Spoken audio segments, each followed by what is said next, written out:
የኢትዮጵያ ንግድ ባንክ ከወለድ ነፃ የባንክ አገልግሎት ተደራሽነትን የማስፋት ንቅናቄ አስጀምሯል። በአካታች የባንክ አገልግሎት ለሁሉም በሚል መሪ ሐሳብ እስከ መጋቢት 2019 ድረስ ይቆያል። በንቅናቄውም ባንኩ የሙስሊሙ ማህበረሰብ ጥያቄ መሰረትን በማድረግ ከወለድ ነፃ የባንክ አገልግሎትን በስፋትና በጥራት ተደራሽ በማድረግ አካታች የፋይናንስ ስርዓትን ለመዘርጋት የወሰደው ቀዳሚ ሚናን የሚያሳድግ መሆኑም ተመላክቷል። በዚህ ጉዳይ ላይ ተጨማሪ መረጃዎችን ሊያጋራን እዚህ ስቱዲዮ ባልደረባ ምንተስኖት ሙሉ ጌታ አለ። ከሱ ጋራ አጠር ያለ ቆይታ አደርጋለሁ። ምንተስኖት እንደምን ዋልክ? ይመስገን እንደምን ዋልክ? ይመስገን። በዚህ መድረክ ላይ አንተን የተገኘውና በመድረኩ በዋነኛነት የተነሱ አበይት ነጥቦች ምንድናቸው? በጣም ጥሩ። ቀደም ሲል አንተ እንዳልከው የኢትዮጵያ ንግድ ባንክ 500,000 አዳዲስ ደንበኞችን ለማግኘት ነው ይህንን ንቅናቄ የጀመረው። ከዚህ ቀደም እንደሚታወቀው ሲቢኢ ኑር የሚል ከወለድ ነፃ አገልግሎት አለው። በዛ በርካታ ሰዎችን ተደራሽ ማድረግ ችሏል። ነገር ግን ይህ በቂ አይደለም። ካለው የህዝበ ሙስሊሙ ቁጥር አንጻር እጅግ በጣም ያነሰ ቁጥር እንደሆነና ከዚህ በኋላ ያንን ለማሳደግ እንደሚሰራ የባንኩ ዋና ስራ አስፈጻሚ አቤ ሳኖ ተናግረዋል። እንግዲህ ይህ ቁጥር ከፍተኛ ነው። 500,000 አዳዲስ ደንበኞች ያስፈልጉናል። ምክንያቱም ከነበረው አጠቃላይ ቁጥር አንጻር ወደ እስከ 2019 ድረስ ይህንን የማድረግ አላማና እቅድ እንዳላቸው ነው ያነሱት። በኢትዮጵያ የባንክ አገልግሎት ተደራሽነት 45% ደርሷል ነው የሚባለው። እንግዲህ ቁጥሩ ከፍተኛ ቢሆንም ግን ደግሞ ከአጠቃላይ ከኢትዮጵያ ህዝብ አንጻር ተደራሽነት ላይ ራሱ ትንሽ ቁጥሩ ወደ ባንክ የሚመጣው ማህበረሰብ ማለት ነው ወይም ዜጋው ወደ ባንክ የሚመጣው ዜጋ ቁጥር አነስተኛ መሆኑን ተደጋጋሚ የተከፈቱ ቁጥሮች አሉ። ግን ያ ማለት በቂ ነው ማለት አይደለም። ካለን የህዝብ ብዛት አንጻር አነስተኛ ሂሳቦች እንደተከፈቱ ነው የነገሩት። ያንን ለማሳደግም በርካታ ስራ እንደሚያስፈልግ አንስተዋል። 45% ማለት እንግዲህ ከግማሽ በታች ማለት ነው።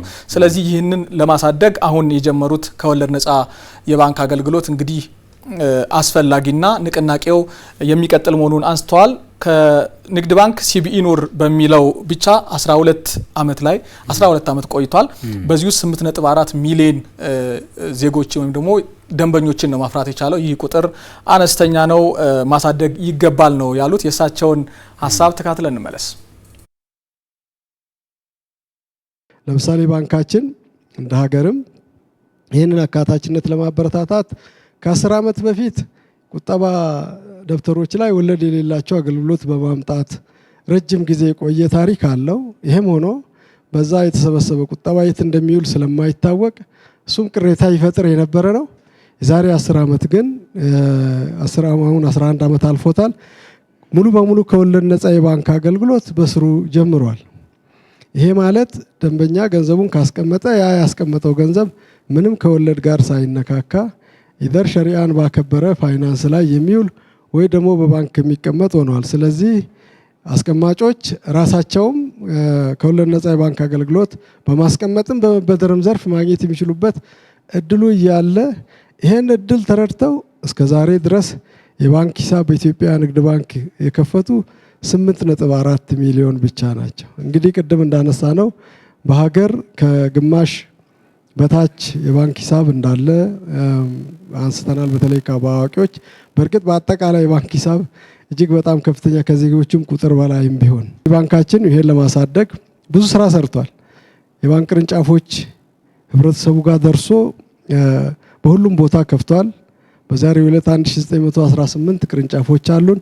ወደ 155 የሚሆኑት ከወለድ ነፃ የባንክ አገልግሎት ብቻ የሚሰጡ ናቸው። ከነኚህ ውስጥ በ1918ቱም በመስኮት አገልግሎት ያቀርባል ባንካችን። እንግዲህ የህብረተሰቡን እምነት፣ ባህል፣ ፍላጎት ያማከሉ አገልግሎቶች ለማቅረብ ብዙ ጥረት አድርገናል። ሁሉም ቦታ ደርሰናል። እንግዲህ ይህ ንቅናቄ በዛሬው ዕለት ጀምሯል። ቀደም ሲል እንዳልኩት 500,000 አዳዲስ ደንበኞችን ለማፍራት ግን ደግሞ በንቅናቄው 5 ሚሊዮን የሚሆኑ ዜጎችን ተደራሽ ለማድረግ ነው ይህ ንቅናቄ የተጀመረው።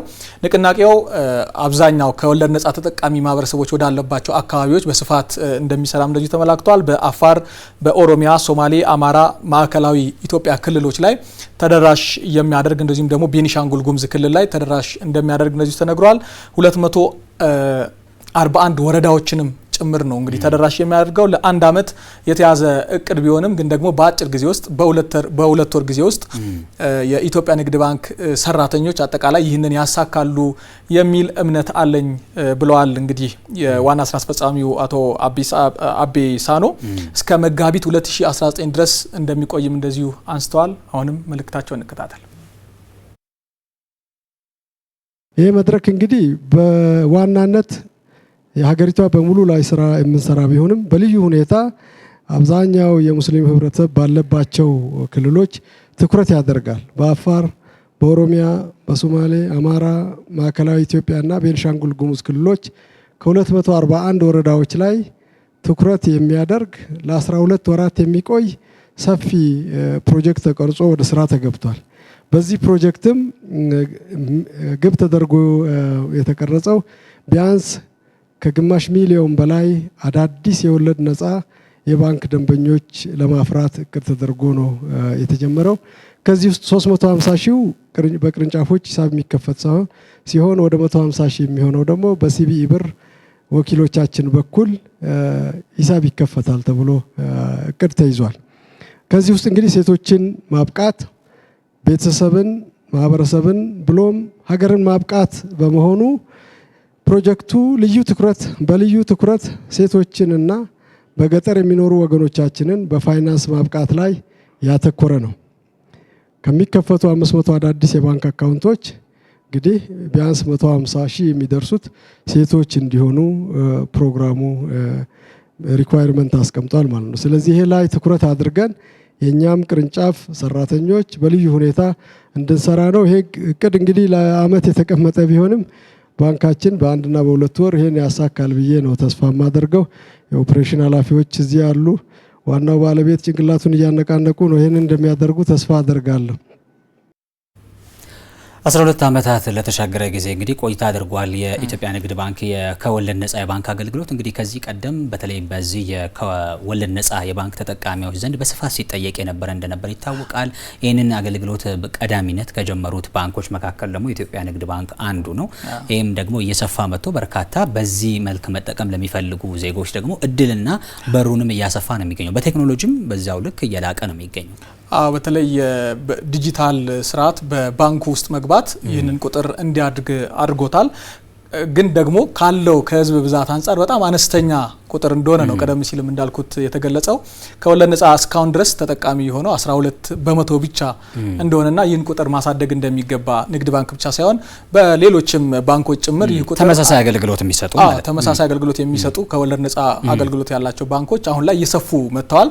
ቀደም ሲል የተለያዩ ግንዛቤ መፍጠር የሚያስፈልጋቸው የነበሩ ግን ደግሞ አሁን ላይ ያ ግንዛቤ በደንብ በማህበረሰቡ ዘንድም እየሰረጸ መጥቶ ምንም አይነት ከወለድ ጋራ ንክኪ የሌላቸው ገንዘቦችን ተጠቃሚ በሚሆኑበት መንገድ እየሰፋ ይገኛል። እንግዲህ ዋና ስራ አስፈጻሚው በመልእክታቸው ይህንን ቁጥር ለማምጣት በተለይ ሴቶች ላይ እናቶች ላይ በደንብ መስራት እንደሚገባም ያነሱት ትልቁ ሀሳብ ነው። በተለይ በገጠሪቱ አካባቢ ያሉ ሴቶች እናቶች ቁጥር የሌላቸው በጣም ሰፊ እንደሆኑና ያንን ማምጣት እንደሚቻል ወይም እንደሚገባ ወደዚህ ቁጥር መቀላቀል እንደሚገባ አንስተዋል። እንደዚሁም ደግሞ ሰፊውን ቁጥር የሚይዘው የኢትዮጵያ ወጣት አሁን ላይ የባንክ ቁጥር የሌላቸው ይበዛሉ። ያንን ወደ ባንክ ሲስተሙ ማምጣት ይገባል። ቁጠባ አገራችንን የምናሳድግበት እንደዚሁም ደግሞ ኢኮኖሚያችንን ከፍ በግለሰብ ደረጃ እንግዲህ የተሻለ መጻኢ ዕድል እንዲኖር ከማድረግ አንፃር በዚህ ስርዓት ውስጥ መጠቀም ደግሞ የተሻለ አማራጭና ዕድልን ይፈጥራል። ያንን ነው እንግዲህ ያነሱት። ይህ ንቅናቄ ቀደም ሲል እንዳልኩት እስከ 2019 መጋቢት ድረስ የሚቆይ ነው። 5 ሚሊዮን ዜጎችን ተደራሽ በማድረግ 500 ሺህ አዳዲስ ደንበኞችን ወደዚህ ስርዓት ለማምጣት ያለመ ነው። ለጊዜው እኔ ጋር ያለው መረጃ ይህንን ይመስላል። እጅግ አድርጌ አመሰግናለሁ። ምንተስኖት ላጋራህን መረጃ መልካም ቀን ይሁንልህ።